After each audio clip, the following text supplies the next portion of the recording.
Fala galera, bom dia, boa tarde, boa noite. Estamos aqui de novo, professor Tiago Savignon, sou biólogo, sou professor lá do CAP da UERJ, sou professor da Escola Politécnica da Fiocruz. Então vamos trocar uma ideia hoje nessas aulinhas introdutórias sobre átomos, uma revisãozinha rápida de química sobre a molécula de água e suas propriedades, e agora falando sobre o carbono, já que a nossa ideia é introduzir aqui para falar de biomoléculas, para falar de bioquímica, para falar de glicídios, de lipídios, de proteínas e para falar de ácidos nucleicos. Então a gente vai falar muito de carbono, então eu vou fazer uma palhinha aqui sobre o carbono especificamente, beleza? Então vamos tocar o terror aqui para a gente entender o que o carbono tem de tão especial. Então se liga ao seguinte, por que esse cara é o elemento essencial? Porque a vida como a gente conhece, ela é baseada em carbono. Para quem gosta aí de ficção científica, existe a possibilidade da vida também ser baseada em silício, porque o silício também consegue fazer... Tem algumas propriedades parecidas com a do carbono, mas de longe o carbono é o mais safo para fazer tudo o que ele faz. Tá? Então vamos entender como que o carbono é tão bizarro para fazer isso tudo. Então a nossa vida é totalmente baseada no carbono, a nossa vida é toda baseada, cara, em moléculas que têm carbono, tá? Então vamos entender esse cara. Por que o carbono é tão importante? Cara, o carbono ele é tetravalente. Então o carbono consegue fazer 4 ligações. Cara, o oxigênio faz 2, o hidrogênio faz 1, o nitrogênio faz 3, mas o carbono faz 4. Então isso é um diferencial, isso é importante. O carbono é muito abundante, ele tem bastante quantidade e ele é um elemento bastante leve, tá? E se você pensar aqui, né, o carbono tem número atômico 6, tá? Então ele é muito facilmente feito nas estrelas, então a gente tem bastante carbono e ele é muito versátil por ser tetravalente. E isso dá uma combinação muito grande, quase que infinita, né, de tudo que o carbono pode fazer à medida que você vai aumentando o número de átomos das moléculas. Então você vai ter aqui, né, moléculas com 1, 2, 3, aqui representando vários outros carbonos, aqui 6 carbonos, e aí você vai ter ali uma infinidade de moléculas possíveis com o carbono.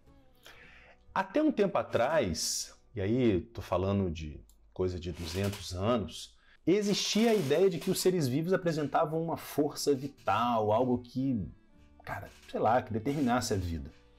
E a ideia da mecanística é uma ideia de que não há nada de tão especial assim de como a vida é construída, cara. A vida simplesmente ela é uma emergência, eu falei desse termo nos vídeos passados, é uma emergência das propriedades das substâncias.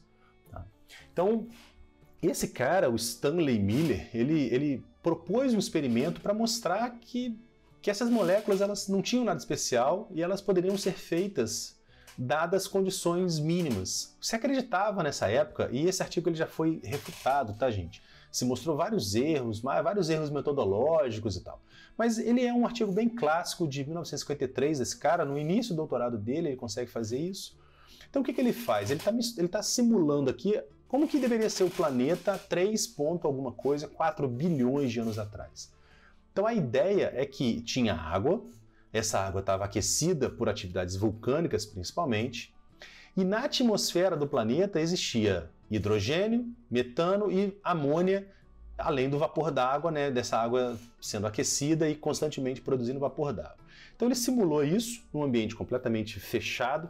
Percebam que nessa simulação não tinha oxigênio, tá? Se acredita que realmente não tinha oxigênio molecular, O2, nessa atmosfera.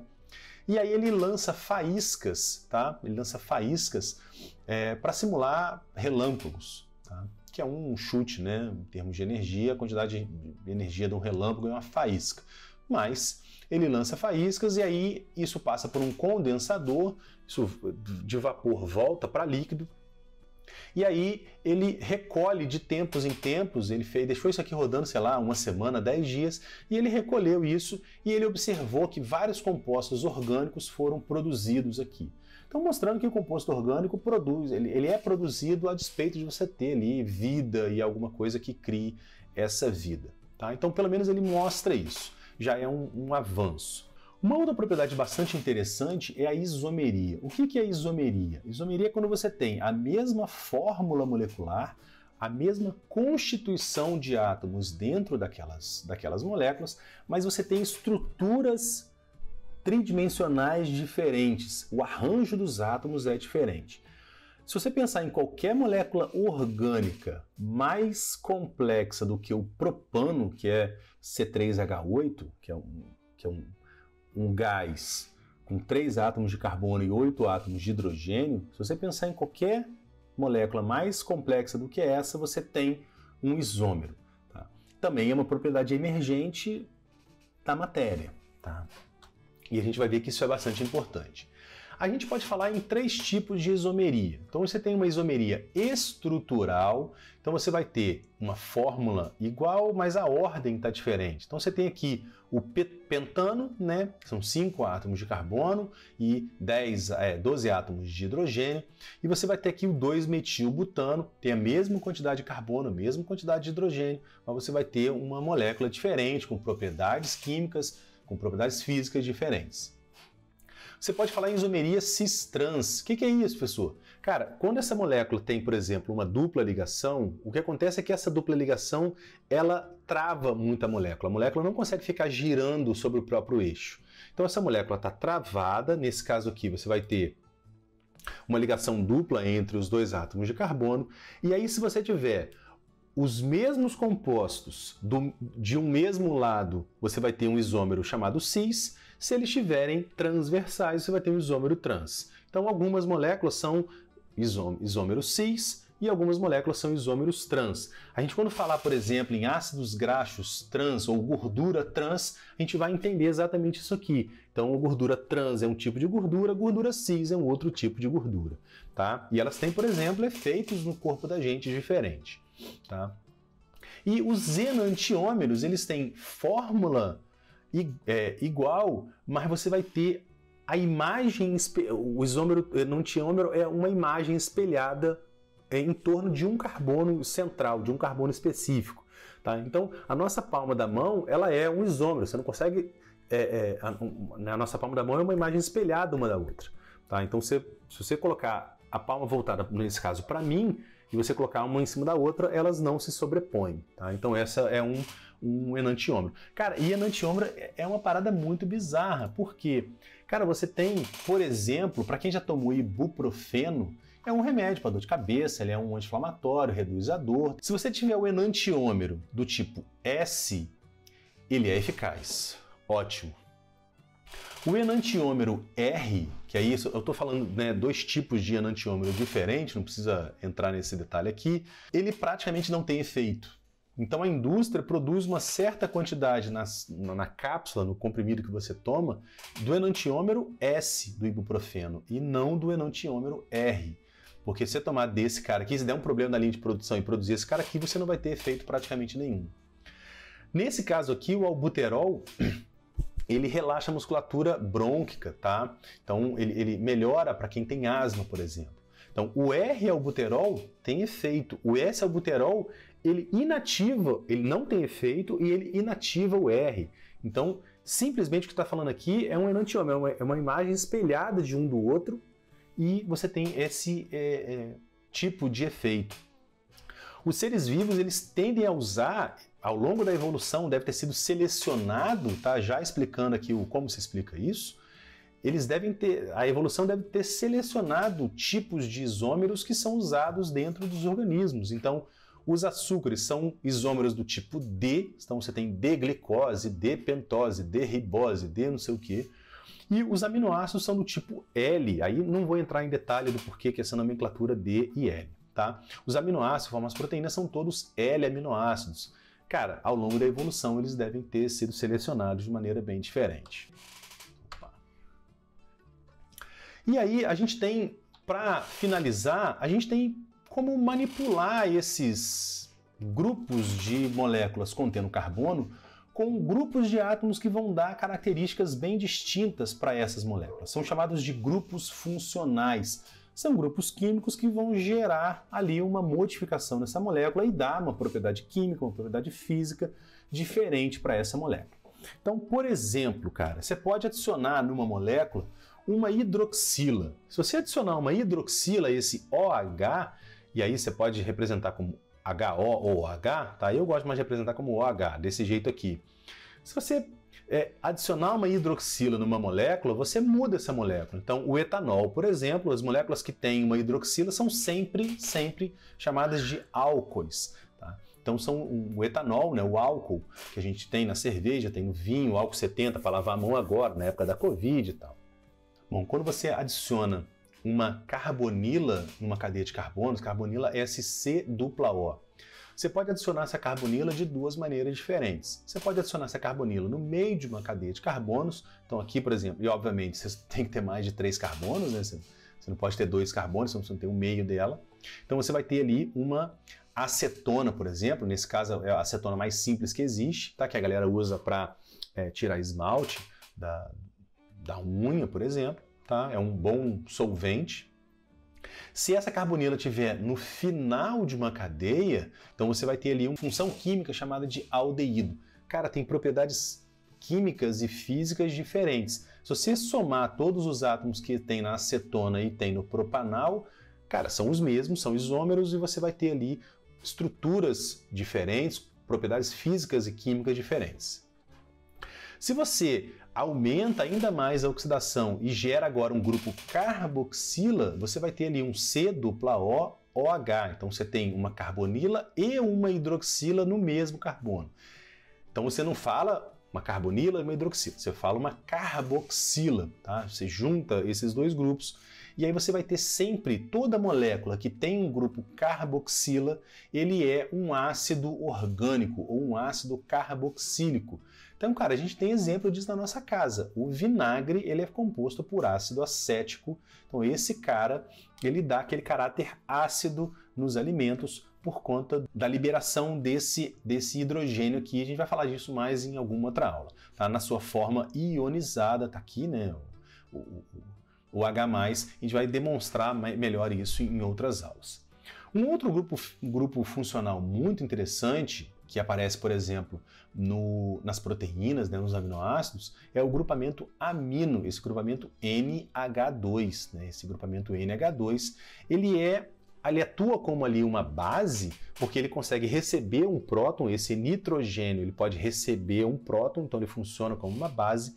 Então ele vai estar presente nos aminoácidos. Então aqui uma fórmula de um aminoácido, a glicina, tá? O grupo carboxila tá para cá, tá apontado, né, para esse lado, no meu caso para a esquerda, não sei como vai estar no vídeo final. E aí você vai ter a sua forma ionizada com esse grupamento amino recebendo um hidrogênio a mais e fazendo ali uma ligação com esse nitrogênio.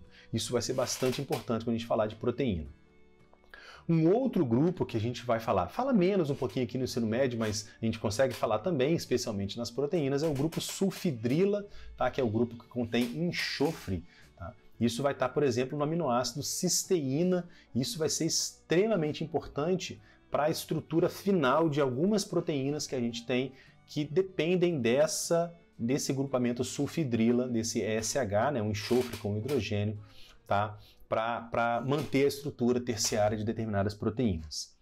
Esse cara é fantástico, a gente vai falar dele pra caramba falando de metabolismo, que é o grupamento não só de metabolismo, mas falando de contração muscular, falando de impulso nervoso, de transporte através de membrana, que é o grupo fosfato. Então, esse grupo fosfato, isso é extremamente importante. Olha para esse cara. O grupo fosfato, ele vem do ácido fosfórico e ele tem ali a presença de duas cargas elétricas negativas nesses oxigênios. Então é um grupo que tem cargas elétricas negativas, tá? E isso vai ser muito importante quando você liga esse grupamento fosfato em determinadas moléculas, você modifica a estrutura tridimensional dessas moléculas, porque essas moléculas, essas cargas elétricas negativas do fosfato interagem com essa molécula e modificam essa molécula. E essas moléculas elas acabam se tornando mais propensas a reagir. Isso vai ser um dos mecanismos que a adição de um grupo fosfato faz ou promove uma determinada reação química. A gente vai falar disso bastante quando falar de metabolismo, tá? Mas quando falar de enzimas também. E o grupamento metila, a gente vai falar, o grupamento metila, o grupo metila é esse CH3, né? É um carbono com 3 hidrogênios. Isso vai ser extremamente importante para a gente falar de DNA. Então, o grupamento metila, quando ele é ligado em determinadas proteínas ou no próprio DNA, ele pode ativar ou inativar a expressão desse DNA. A gente vai falar mais quando falar disso, de síntese proteica. Então, o grupamento metila, ele é uma maneira pelo qual a gente regula os nossos genes, ligando e desligando esses grupos metila no nosso DNA, por exemplo. Tá? Então, um composto chamado de metilado, ele é um composto que foi ligado a uma metila, foi ligado a esse CH3. A gente pode ligar e desligar, ligar e desligar. Tá? Isso é bastante importante. Pequenas diferenças nas moléculas vão ter efeitos, às vezes, muito grandes. Então, por exemplo, aqui é uma maneira de representar a testosterona, que é um hormônio masculino, ou pelo menos ele existe em mais quantidade em machos, né, de animais, e aqui o estrogênio. Percebam como esse grupo de anéis aqui de carbonos são similares, né? Eles vêm do colesterol, a gente vai falar mais disso quando eu falar na nossa aulinha sobre colesterol. Então, o estrogênio, que é um hormônio predominantemente feminino, tá? Ele que dá as características sexuais femininas, por exemplo, características sexuais secundárias femininas. Você vê que a estrutura é muito parecida. Você tem uma modificação aqui, né? Você tem uma modificaçãozinha aqui, tem a modificação desse grupamento metila, tá? Aqui mantém, mas aqui ele não tem, ó, né? Nesse carbono aqui ele não tem, no estrogênio, tem na testosterona. Os animais que têm testosterona vão ter uma certa fisiologia e os animais que não têm testosterona e têm estrogênio vão ter outra fisiologia. Então, a principal diferença do sexo, por exemplo, se dá pela produção de testosterona e estrogênio. Tá? Então, assim, moléculas muito semelhantes entre si têm um efeito muito grande no corpo dos organismos. Então, galera, é isso. Ficamos por aqui nessa aula sobre carbono. Tá? Então, para quem é meu aluno, vamos continuar aqui. Para quem está aqui no YouTube só, cara, dá um joinha, se inscreve aí no canal e tamo junto, beleza? Valeu, valeu, grande abraço.